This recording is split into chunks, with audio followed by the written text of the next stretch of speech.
जब मैं इधर आया तो भी एक मोटिवेशन के साथ आया था, एक दिल की तसल्ली के साथ आया था कि किसी ऐसी जगह जा रहे हैं जहाँ अपनी कोई छाप छोड़ सकते हैं या अपने कोई एफर्ट लगा सकते हैं, किसी के काम आ सकते हैं। और जब मैं जा रहा हूँ तो इमोशनल ज़रूर हूँ, जाने का गम अपनी जगह है, एक डिटैचमेंट फील होता है। मैं अभी एडीसी साहब को बता रहा था कि इतनी देर से मुझे लग रहा था कि कब ट्रांसफ़र होगी, अब जब हो रही है तो ये बड़ा हैवी हार्ट के साथ यहाँ से निकलना पड़ रहा है। वो चीज़ आप कितनी भी कोशिश करें आप अलग नहीं कर सकते। जो इमोशंस जुड़ जाते हैं किसी के साथ, वो इस जगह के साथ जुड़े हैं, वाकई में जुड़े हैं। और उस चीज़ के लिए मैं प्राउड हूँ कि मुझे मौका मिला यहाँ आप लोगों के बीच में काम करने का। हमारे डिस्ट्रिक्ट के सीनियर ऑफिसर्स, हमारे डीडीसी मेंबरान, जो कि मुझे लगता है कि हमारा एक फैमिली मेम्बर की तरह बन चुके थे, हमारे DDC, PRI, civil society members, youth और ऑफिसर्स जितने भी यहाँ पे बैठे हुए हैं, हमारे मीडिया पर्सनल, जो कि शायद ऑन कैमरा कहना चाहिए नहीं कहना चाहिए, ये भी हमारे बहुत अच्छे फैमिली मेम्बर की तरह बन चुके थे। और जितने भी बाकी हमारा स्टाफ यहाँ पे मौजूद है, even up to bottom level यहाँ पे स्टाफ मौजूद है, जिनके बगैर ये एडमिनिस्ट्रेशन मशीनरी चल नहीं सकती है। मुझे कल किसी ने बोला कि किसी सीनियर अफसर ने कहा था कि बांडीपुरा ऐसी जगह है कि यहाँ आदमी रोते हुए आता है और रोते हुए ही जाता है, यानी कि परेशान हाल में आता है कि मैं कहाँ आ गया, और जब जाने का टाइम होता है तो वो एक गम होता है। लेकिन मैं आपको आज कुछ ऐसी बातें बताना चाहूँगा जो शायद आज तक मैंने आपसे नहीं की। जब मैं इधर आया तो भी एक मोटिवेशन के साथ आया था, एक दिल की तसल्ली के साथ आया था कि किसी ऐसी जगह जा रहे हैं जहाँ अपनी कोई छाप छोड़ सकते हैं या अपने कोई एफर्ट लगा सकते हैं, किसी के काम आ सकते हैं। और जब मैं जा रहा हूँ तो इमोशनल ज़रूर हूँ, जाने का गम अपनी जगह है, एक डिटैचमेंट फील होता है।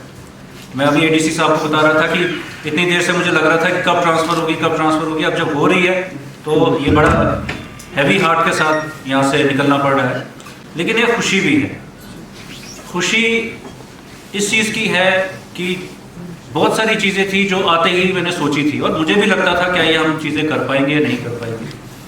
और शुक्र है कि उसमें से मुझे लगता है, मुझे नहीं लगता कोई ऐसी चीज़ छूट गई जो हमने सोचा हो वो नहीं कर पाए हों। और ये इस चीज़ को बताता है कि इंसान को वही हासिल होता है जो वो असल में करना चाहता है।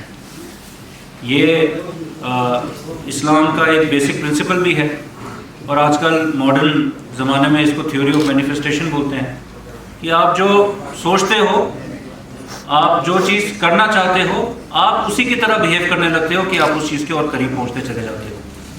अगर कोई सोचता है मुझे आईएएस बनना है, कहीं ना कहीं इनवॉलंटरीली उसका दिमाग उसको उन पढ़ाई की तरफ लेके जाता है जो उसको पढ़ने की ज़रूरत है। तो ये चीज़ मुझे यहाँ पे आके साबित हुई, शायद वो वक्त मिला कि वाकई में अगर आप कोई चीज़ चाहते हैं तो वो चीज़ आप कर सकते हैं, और उसके लिए आपको एम्पल ऑफ अपॉर्चुनिटीज़ मौजूद होती हैं। मेरे लिए वो अपॉर्चुनिटीज़, मेरे लिए वो सपोर्ट मेरी टीम रही।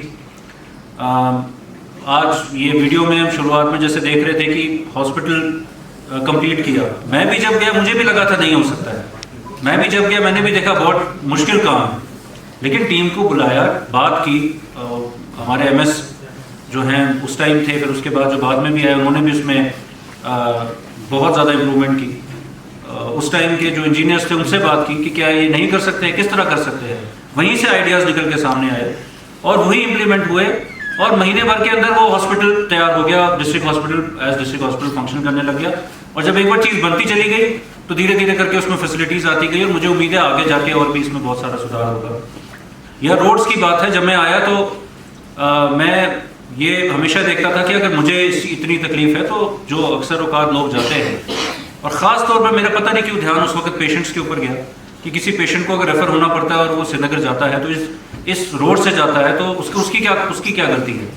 अगर प्रोजेक्ट लैंग्वेजिंग है, पैसे की कोई दिक्कत है, कॉन्ट्रैक्टर काम नहीं कर रहा है, सिटीजन की क्या गलती है।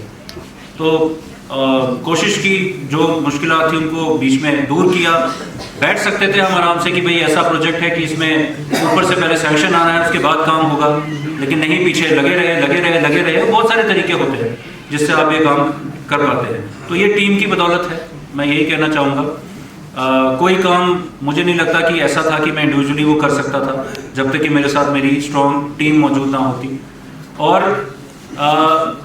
कोई ऐसा काम नहीं है जो मेरे किसी भी टीम, किसी भी अफसर, किसी भी एम्प्लॉय ने करने से कभी मना किया हो या हिचकिचाया। ये जो सपोर्ट हमारे साथ हो, तो क्यों नहीं हम गुड गवर्नेंस इंडेक्स में फर्स्ट आएंगे, क्यों नहीं हम ई गवर्नेंस अवार्ड लाएंगे, क्यों नहीं हम बाकी अवार्ड्स लाएंगे, ये तभी पॉसिबल है।